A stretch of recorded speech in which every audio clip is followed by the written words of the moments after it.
Okay, you are amazing. Remember that. There is no one like you. There never will be. And you have a purpose. You have a purpose to fulfill. Your life has a calling on it. Whether you believe it or not, it's true. You weren't made just to get things done or to move the needle forward. You are made for impacting the world by being fully you. So, do you know who you are? What I have found is that people have left themselves unintentionally because their parents wanted them to study a certain thing, or wanted them to go to a certain school, or wanted them to become just like them, or there might have been teachers who influenced you in an amazing way, just like your parents. So you started to listen to other people, friends, cohorts. Beautiful to do that. However, you are still different than everyone else. Do you take time every day on purpose to sit with yourself? Do you listen to the thoughts you have inside of your mind and notice what comes up when you have those thoughts? Do you have joy, peace, creative energy, and action that comes from the heart that fills you up? Or do you have thoughts that limit you? Thoughts that make you scared, anxious, frustrated, sad, and you get stuck and you keep doing the same thing over and over again and you're still not getting what you want. You're still working harder, more hours, and you are staying right where you're at. This is typically what I find that even the most successful CEOs, billionaires do. They have a beautiful habit that has gotten them to a certain point. Their thinking, their feeling, their behaviors that lead them to the same decisions. And they've worked so far, but they're not going to get them to where they want to go. And neither are yours. We have got to be still every day because you are brilliant and you are always excited about something new.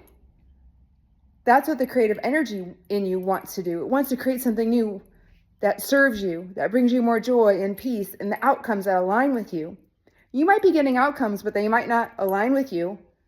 How do I know? Because you're exhausted, or you're finding you don't have enough time, or you're not wanting to get out of bed, or you're dreading Monday, or you just can't wait for Friday, and then the whole week goes by because you're just looking for Friday or a vacation, and that's no way to live. I want you flourishing, and the only way you can do that is to know yourself. So who are you? Who are you right now?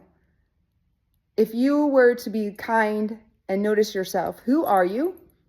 And how are you intentionally choosing to become more of you that aligns with you? Who are you becoming? What are you here to do in the world today? Just today. And how are you doing that first thing in your day that's going to lead you to your next steps and your next steps? Are you taking time? What I hear from people, no matter how successful they are, I don't have time. I don't have time to meditate. I don't have time to even sit for 5 minutes because I got to get the kids ready for school or take the dog out or make the lunches, or those are all excuses, guys. One day, it's all going to be over. And the biggest regret that we hear from people who are on their deathbed is, I wish I wouldn't have worked so much. I wish I would have taken time to be with those who matter most to me. And dear one, you have to matter most to you first and foremost, because you are the one that can grow and change. No one can change your thoughts. No one can change your emotions. No one can change your behaviors except you. So you got to know what's working inside of you and what isn't. And we got to tweak that. We got to tweak what we're believing about ourselves. We got to notice where we're stuck. And the reason I work with the most successful people is because they have blind spots. They've done the same thoughts, the same feelings, the same patterns for so long, they don't even know what their blind spots are. And we can't see our blind spots because they're blind. So I just want to encourage you to really take time before the year is half over to know yourself. And who do you want to become by the end of this year? And in who you're becoming, what is it that you're called to do that lights you up? How are you impacting the world by being you? How are you showing up first and foremost for yourself? You see, we can't care for others if we don't care for ourselves. And everything is based on relationships. Business is based on relationships. Your life is based on relationships, but the relationship that you've got to master first is the one you have with yourself. Because if you aren't thriving by what you believe about yourself, your business isn't going to thrive, nor are your relationships. So if you are stuck, I want you to reach out to me. Let's get on a 15-minute discovery call and see if there's some way that I might support you for that very next step to discovering who you are, who you're becoming, and who you're called to be. My life was spared to wake you up to yours, and my genius is seeing yours. I almost died 12 years ago, winning, winning, winning.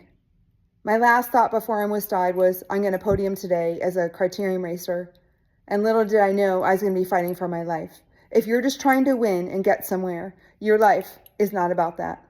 It is way, way more fulfilling than just winning.